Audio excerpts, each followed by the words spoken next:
Hi, I'm Jamira. I'm going to be showing you how to make a basic boffer-safe LARP weapon for DystopiaRising. The biggest thing that I cannot emphasize enough when making your first boffer weapon is safety. If you go on the site, you can find all the regulations to show you what to do and how to make it safe so that no one else gets hurt. First, we're going to start with the sizes. There's a variety of sizes. There's melee small. We have standard, large, and two-handed. With the small, it's a weapon between 12 and 21 inches. For a standard, it is 18 to 39 inches. For large, it's 36 to 53, and then for two-handed, it's 50 to 63. So in those ranges, you can go from the lowest to the middle number, the highest number, or just anywhere in between, as long as it stays within those two numbers. So I'm going to show you how to make a small hammer, something really simple. We're going to start with some open cell foam. This is the stuff that's normally in couch cushions. It's soft, squishy, it won't hurt anyone.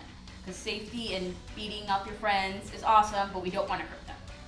So you can get this from Joann's, any craft store, old couch cushions. It's pretty much just this nice squishy foam. Next, you're going to need PVC pipe.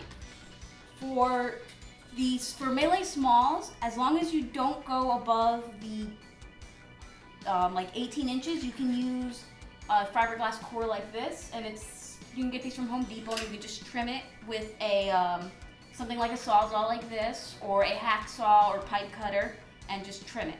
When you're placing the core for your weapon, you need to make sure that you leave 2 inches in from each end for safety, so that if you accidentally stab someone, even though at DR you're not allowed to thrust, but in case it does happen, you're not stabbing someone with the core. So here I already have a pre-cut piece of PVC pipe. When you first start, after you cut it, take some sandpaper and sand the sides down. So that way the pipe doesn't cut through your foam and doesn't cause your weapon to pass, or after a couple uses it breaks. So after you've kind of filed down the sides, make sure you get both ends. Since I'm making a small, I'm using a slightly thicker pipe. This is 1/2 inch. As the weapons get bigger, you do have to use a larger pipe because whipping will be a problem with the bigger the weapon. So if you tried to make a 50-inch weapon with something this size, it would whip and snap and hit someone in the face, or possibly even snap the weapon. So for the larger weapons, you can use 3/4 inch to a certain size, and then you can also use 1 inch. Or there's this lovely pipe called Band Shop. It's a fiberglass pipe that they use for like the bands that they use to twirl. You can get those online, and they're really good for not whipping, and they're also very light. So for melee standard and large, depending how big, you can get away with the 3/4 to the 1/2 inch, but you just have to be cautious of the whipping and how long your weapon actually is.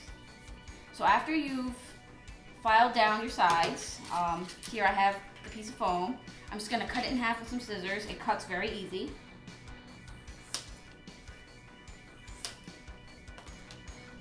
Just to kind of give the basic hammer shape. The reason I cut it in 2 instead of just cutting the one piece in half is you have to make sure that there's enough room that when they test for the weapons for safety, you're not feeling core instantly. Because if you're feeling the core instantly, it's not going to pass because the core is going to hurt someone. Another nice little thing I like to do is if you center it, you can you have to come in 2 inches down, like I said, from the top, just to make sure that nothing bad happens and you don't hurt anyone. Make a little trace with marker. And doing this, you can cut a little, not huge, divot into the foam to kind of let the pipe rest into it.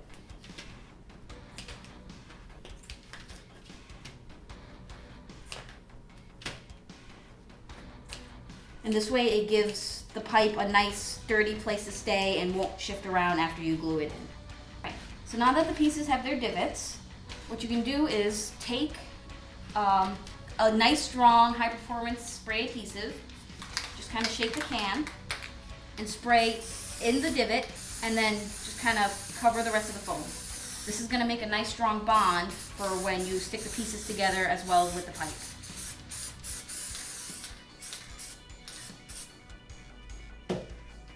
Kind of give it a couple seconds to set.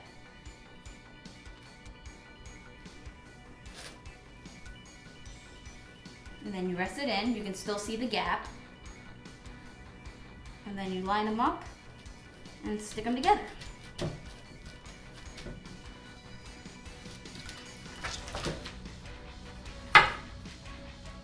So you can already start to see the hammers take shape. There's no wiggling, and the tape will also help hold it down. Something else you're gonna do is, this is a pipe cover. You can get them Home Depot, any basic hardware store, and you're gonna cover the parts of the hammer up until where your hand will go. This is just to protect the other players and so if you hit them, they're not getting hit with pipe, they're at least getting hit with something squishier. So you can just kind of go down, measure where you think your hand's gonna rest, and then make sure you leave a gap also at the bottom for the crush tip that you also have to put in the bottom so that your weapon doesn't go into anyone's eye by mistake.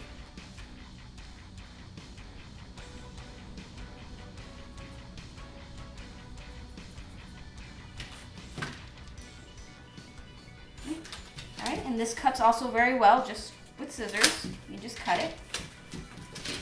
So what you're going to do is you're going to open it up, and you're also going to spray some of the adhesive on the inside.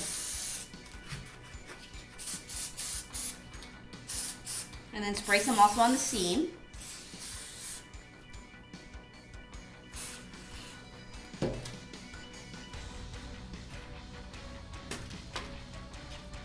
Alright, then you're just going to put it on and stick it together.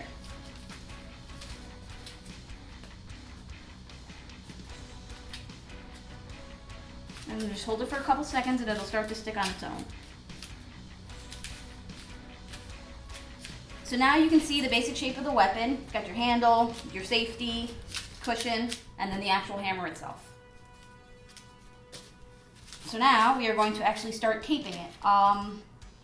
Using duct tape is very easy, very basic way to cover the weapon and make it look awesome.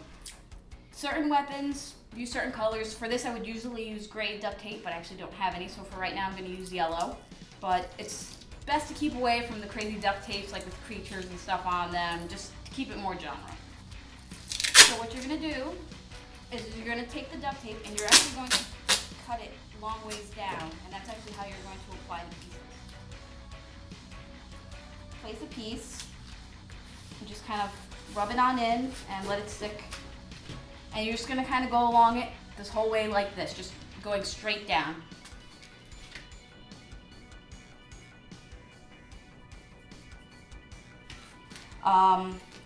The reason we go down and we don't do the spiraling is spiraling will actually cause the weapon to get too stiff, and then it won't pass safety, it'll be too hard, and then you chance hurting one of your friends.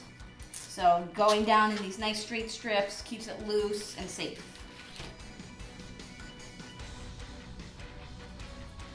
You can do it in one solid piece or you can do it in small sections as you go along. It's really up to you.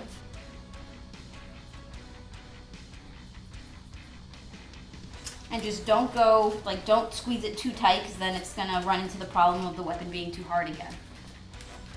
If you find that the tape's not sticking, you can also always just take some of the adhesive and spray it on the foam and it'll help the tape stick. But normally it sticks pretty well. If you need to, you can cut corners on the duct tape to fit around a seam, and then you just go back and duct tape it with another piece. Kind of like that. To also give it some support, you can take some of the tape and just kind of bring it down onto your security foam, and it will help keep it from falling apart at this connection over here.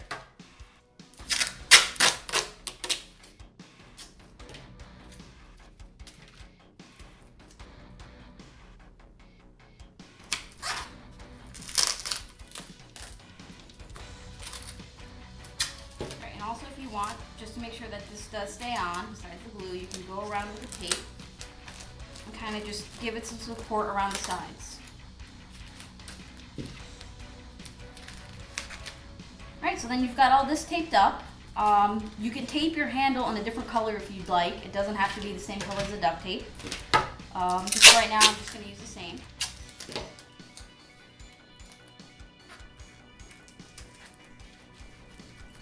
For the handle, it is actually okay if you do go in a spiral motion.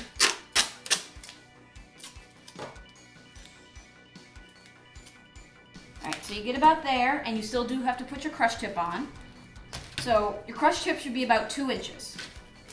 So I'm going, here I have about, this piece is about 2.5 inches. I'm going to cut a small divot into it so I can fit the end. The purpose of the crush tip is to make sure that if, let's say, your weapon slips out of your hand or it just something, it will protect someone from taking this end into their eye. So it'll be a nice little cushion so that no one gets hurt and no one's going to the hospital because they now have a piece of pipe in their eye. Alright, so I got the hole. I'm going to put some spray glue in it. And I'm also going to spray glue the tip.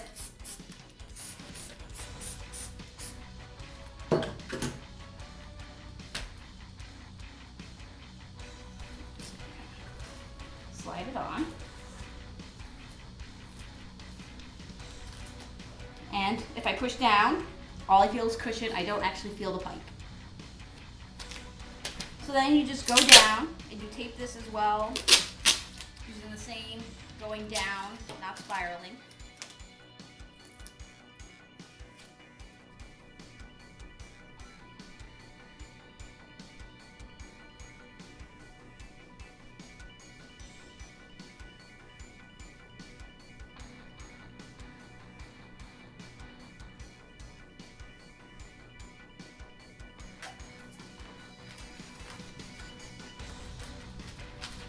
And now you have a small boffer-safe